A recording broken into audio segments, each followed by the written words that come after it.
Hey, everybody. Welcome back to another edition of the Digital Summit Spotlight Series. I am thrilled and honored today to be joined by Heath, a director at the B2B Institute at LinkedIn.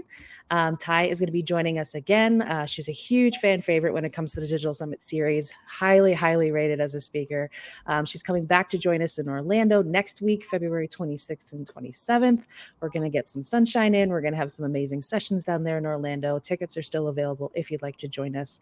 But today's conversation, we're going to be talking specifically a little bit about Ty's session, give you a little bit preview, and we're just going to talk about brand marketing in general because it's a really interesting subject. There's so much going on. So Ty, thanks so much for joining me today. Thanks for having me. And I can't wait to get down to Orlando, get some of that sunshine. I'm in New York right now, so it's a little chilly. Oh yeah, you need it. You're going to need it. Right. I agree. I'm in Montana. I'm the same way. It's been snow constantly. So just to talk a little bit about sort of what's going on in the world right now, we just came off probably the biggest brand marketing day of the year when it comes to B2C, I would say. Some B2B brands play in the Super Bowl, but really, it was really interesting for me to watch the Super Bowl this year, particularly because of how different brands really dove into the Super Bowl market that maybe hadn't been there before. Some maybe looking to get in, like tap into that Swiftie audience that was going to be watching some of those makeup brands and things. I think really did a good job at that. And then other brands sort of scooped in and took up things that have been established for a long time or decided to not participate. You know, I think about a little bit about the Apple Music taking over the halftime show versus Pepsi in the past. So, and then we saw some brands too sort of pull back old branding assets that I thought was really interesting, like the Coors Light train made a reappearance this year. So tell me a little bit about how you feel about like sort of brand marketing as a whole. I know you focus on B2B, but when it comes to the whole atmosphere we're working in right now, how's it feeling for you? Yeah. Well, I love to see all the different flavors. And, you know, what I'm always looking for is it memorable? You know, did it make an impact after? We're talking about it now, but does it last the test of time? Horses and the dog, you know, we love animals, but what we always remember is the visuals of the horse and the delivery of, you know, I think that over time is just become, you know, such a memorable way of telling a story. One of the things we like to say at the B2B Institute is like good ads wear in rather than wear out. I think in a lot of instances, people tend to think new, fresh. The challenge with thinking about ads that way is that we don't really have a chance to build within the memory. So I look for ads where there's distinctive assets that they keep bringing back again and again over time, and some of the things that they've really built as a brand asset over time. And I think a number of different folks brought those elements. Outside of Coors, some of my favorites were like the Reese's ad. I thought that was hilarious. Yeah. They really used well done. humor, very well done. Google Pixel told a great story as well, showcasing some of the features, but also just very heartwarming. There were, of course, everyone's talking about Duncan, Beyonce,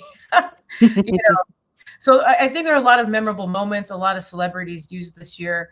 But I think, as I think about brands as a whole and we think about tapping into memory, like the use of distinctive brand assets, meaning logos, meaning fonts, meaning colors, meaning music, meaning the way you tell the story.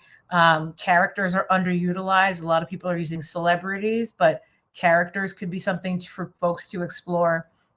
Emotion. Bringing emotion into it. These are the things that help, regardless of your brand, B2B or B2C. These are the things that help you be more memorable and remember good ads wear in rather than wear out. So let's think about carrying those things year over year over year to build that equity. I love that. It's just got such a warm sentiment around it. It just makes you feel comfortable. It makes you trust the brand. I think that's super important. And yeah, some of these brands have done a really good job of that. Others, I think, are in the building stages of, interesting to see where these brands will take off. Let's see where they go. Speaking of, so your work at the B2B Institute, tell everybody a little bit about some high level stuff that the B2B Institute does, looks for, researches. Yeah, so we are a think tank, and we're funded by LinkedIn, and we research new approaches to B2B growth. So if you've joined me for any of our content at B2B on B2B at Summit in the past, our vision is really to help grow the B2B category by introducing strategies that go beyond short-term thinking. We like to take the long view. We are obsessed with mental models at the B2B Institute. So we're constantly looking for ideas that we are both contrarian and right. That way they're little practiced, but when you invest in those ideas, you get a lot of value out of them. So year over year, that's the type of content we bring. I'm excited to talk about the CMO scorecard this year. It's a approach that addresses a universal head scratcher. How do you measure and prove the value of brand? So that's the latest idea. And part of the thing that folks should understand about the work that we do is that we're tapping into what I think is one of the biggest opportunities for B2B, and that is to invest in brand. Absolutely. And I think you hit exactly my question. And because I'm doing it on a daily basis. We're trying to build a brand for a brand that's existed for a long time. I've worked on a lot of different brands in my career. How do you justify the time that you spend on that brand marketing? So yeah, tell us a little bit about even more some high level of the session and sort of maybe some of those metrics, maybe one or two metrics that you're looking at specifically when it comes to helping marketers talk about that with their superiors or with each other. Yeah. So this research report that we're delivering rather is a year in the making. And it takes years of marketing effectiveness research and builds a framework. So I said we're obsessed with mental models and frameworks. The CMO scorecard, the C, the M, and the O actually stand for the elements of the formula to invest in. And the reason why we went on the journey is because CFOs prefer math to magic. People think brand is fluffy, which is a major reason why it's underfunded in B2B. But the science of memory, all of that seems really magical to people, but the proof's in the pudding. The brand that's remembered is the brand that's bought. So part of marketing effectiveness has to do with remembering that marketers are in the memory business. So let me unveil what the C, the M, and the O actually stand for. The C stands for creative. Creative is the biggest driver of advertising effectiveness. And going back to what I was saying about, the most effective ads and the most memorable ads from the Super Bowl, the strongest ads use the elements that I spoke about to help themselves be distinctive in the minds of people. And that means having ads that pull attention, that have strong branding, and then also have what we call linkages. And that means you have mental availability, or you're remembered across a number of different buying situations. The more people think about you in different buying situations, the more that your brand is going to grow, and also the bigger your brand is. The bigger brands have more buying situations, if you think about it that way. So C, the C is creative, and attention, branding, and linkage equal equity. M stands for media, and that's all about your reach. It's really a hurdle you have to jump over. If it's a tree falls in the forest, if you're that whole thing, if no one's there, did it really happen? That's the thing. Your ad has to actually reach someone. And so inside M for media, we have effectiveness, evenness, and efficiency. So effectiveness is your balance between brand and demand generation, knowing that demand generation is capturing latent demand, and brand building is investing in future cash flow. Thinking about your evenness. So it's not about timing the market with your advertising. It's about time in market. So thinking about that a little differently, and then also thinking about efficiency. What's the way that you should be thinking about distributing your content, right? So those are the different parts of the C, and the M, and the O stands for outcomes, because strong brands are able to drive outcomes beyond just marketing effects. And so we want people to see that marketing is not just a cost center, but it's a growth engine for the business. Mm. And when you have strong outcomes, which is what O stands for, you hire better talent more quickly. Your salespeople don't have to work as hard because people already know what your brand stands for and who you are. They pick up the phone for you. And then you also see the bump in terms of marketing and this risk mitigation, pricing power. So all of the different things that you get from delivering on a strong brand. So that's C times M equals O equals strong outcomes for your business by investing in brand.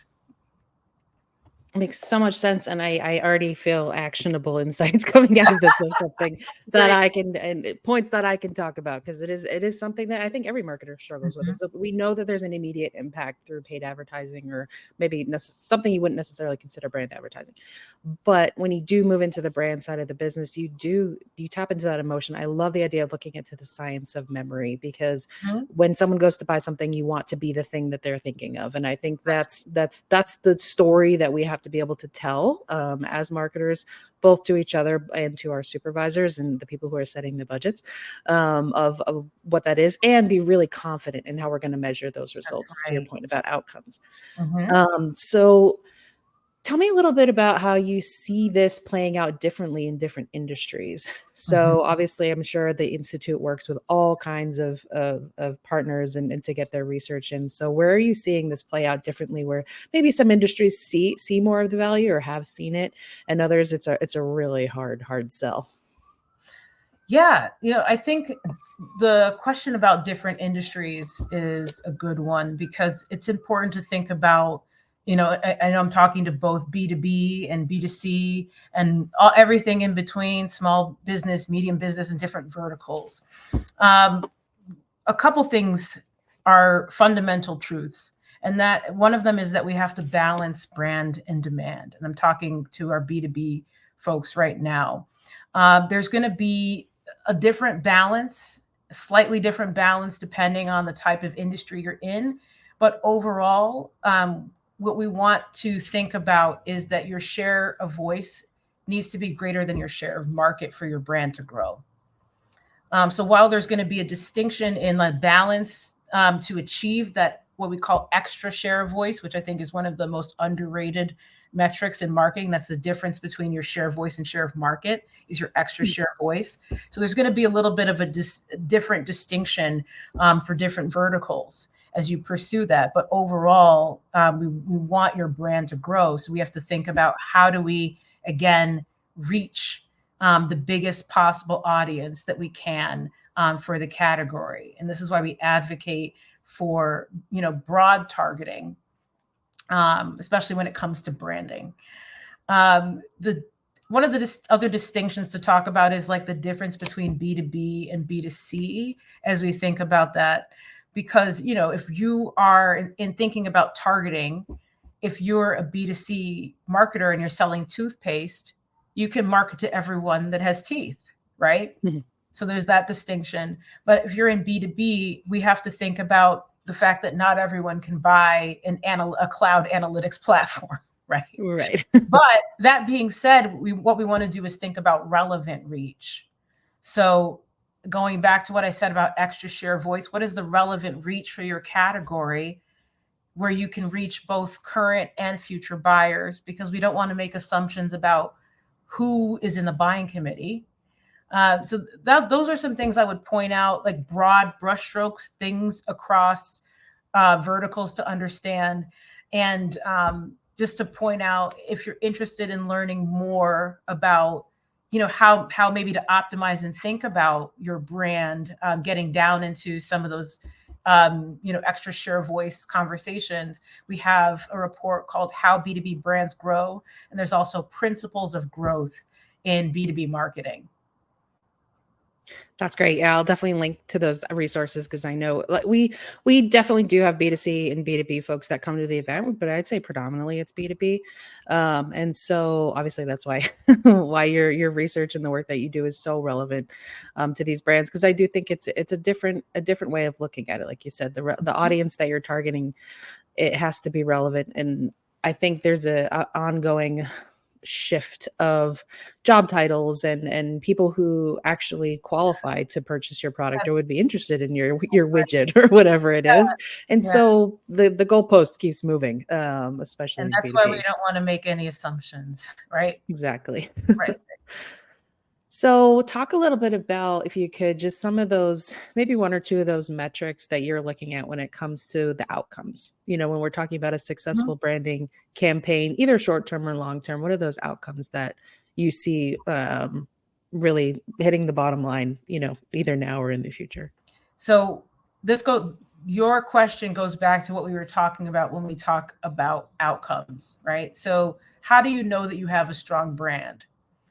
You can do it empowers a lot of other functions beyond the realm of what marketers are claiming right now. And I think that's a really important point for marketers to make as we think about the conversations we're having in the C-suite or with other parts of the business that are funding budgets.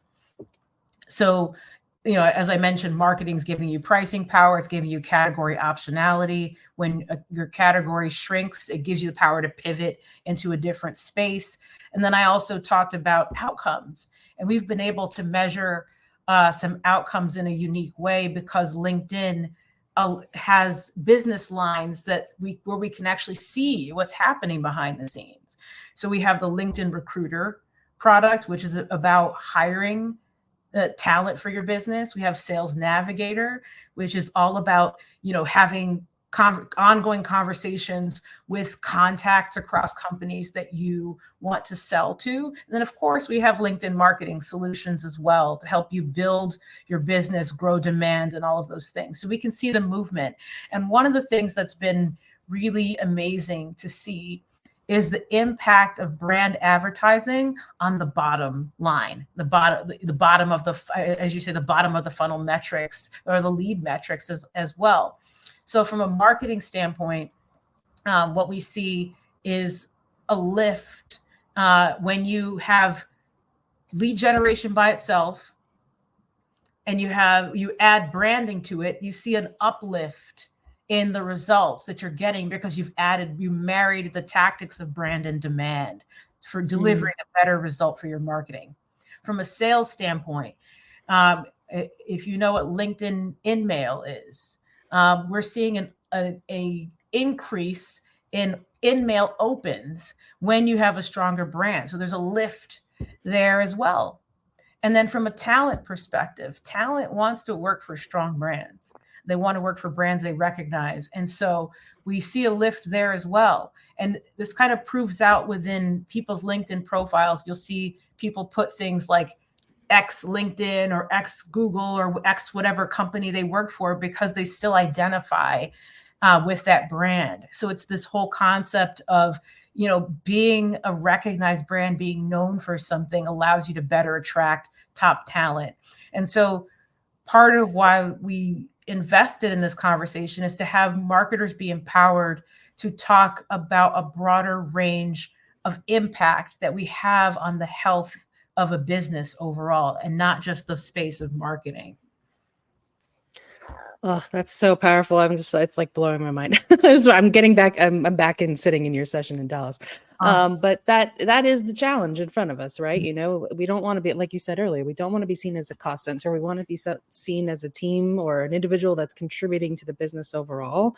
And some very skilled marketers can tell that story, I think, really well, because storytelling is part of what we do. But other people, it comes as a challenge, especially if you're new in your career and trying to understand how you fit into the larger ecosystem. And if you're relatively newer in your career and you don't have a lot of marketing mentors around you, being able to take tactics from a session like yours in these conversations to say, no, I'm impacting everything. And I can positively impact everything, or something we do could very negatively impact everything. And that's, I talk to a lot of my team about this when it comes to our events, is the marketing team is the last line of defense, unless you have a really skilled PR team that's their job is, crisis management. We're here to protect and engage the audience.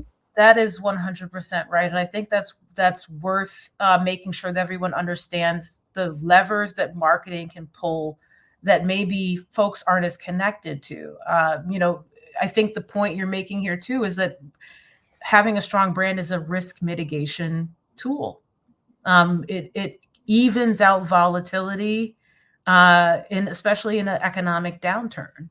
When what I just talked about in terms of those outcomes, imagine having strong outcomes across those areas and having that carry you through. A strong brand says, who I am today is who I will be tomorrow. I'm going to be consistent. I'm trusted. And that's a risk mitigation tool that any finance person would say, I would like that very much. We just need to be able to clearly explain that first of all, understanding it within ourselves, and then having those conversations with other folks within the business. I love that you're challenging marketers not only to more deeply understand their audience and of the market that they are trying to sell their gadgets to, but also understand the people that they work with more. I think that is such a challenge to get in the mind of a CFO or get in the mind of a COO and try to say, here's how I impact what you do and make that case for yourself. And sometimes they're going to be very welcoming of it. And I think, that collaboration you see, those are the companies that are extremely successful, is where those titles mix together and they understand how they benefit each part of the business. So I love that you're challenging people to put themselves in that arena. I think it's really important. All right. Well, last question I just wanted to dig into. So I know LinkedIn launched some AI features. I talked about this last week with Zuri Godfrey from Google. And there's some really great features that LinkedIn has incorporated into some of their products, specifically with AI, to sort of help the communication, help you understand who to connect with. But just from your perspective, when it comes to brand marketing, how big is AI in the conversation for you? Is it something that you're still trying to figure out, or you feel like it's something that everybody should already be using? And how do you balance authenticity? Yeah. I mean, I think it's unavoidably huge, right? Yeah. I think that if you are a marketer, it's a huge unlock for you. It's a competitive advantage, and we should be thinking about how do you incorporate AI into your workflow, every single day. I think there's, that's why there's this investment in the tools, but it's also an investment in upskilling. I think we're all have to be responsible users of AI as well.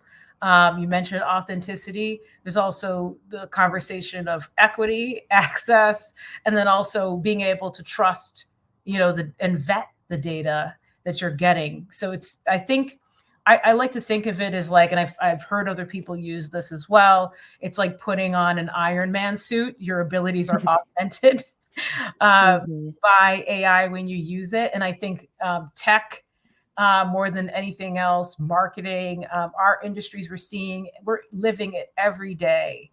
So, we have to be thoughtful, and then also constantly learning. We have, a number of different things that folks can tap into to learn about AI. We have a wonderful economic graph team that does research. For folks that aren't familiar, the LinkedIn economic graph is a digital map of the global economy, and they're constantly looking at this wonderful data we have across all the companies, the skills that people have, the different bodies and organizations on the platform, including the conversations that are happening on the platform. And they're using those things to help predict what we need to focus on in the future. So there's a report in there that you should check out on the direction of AI. And there's also some skills reports on what skills are rising. And of course, AI is at the top of the list there. I imagine so. Yeah, I'm sure that's what everybody's searching for. Well, Ty, this was so great. Thank you so much for joining me. I'm really looking forward to your session down in Orlando, February 26th and the 27th. Sure to be one to remember. Anybody who's interested in attending, we still have tickets available. You're more than welcome to join us, but we've got 10 more summits that are coming up the rest of this year too as well. So Ty, thanks so much for taking the time to chat with me today, and we're really excited to have you this year. Thanks for having me. See you there, everyone.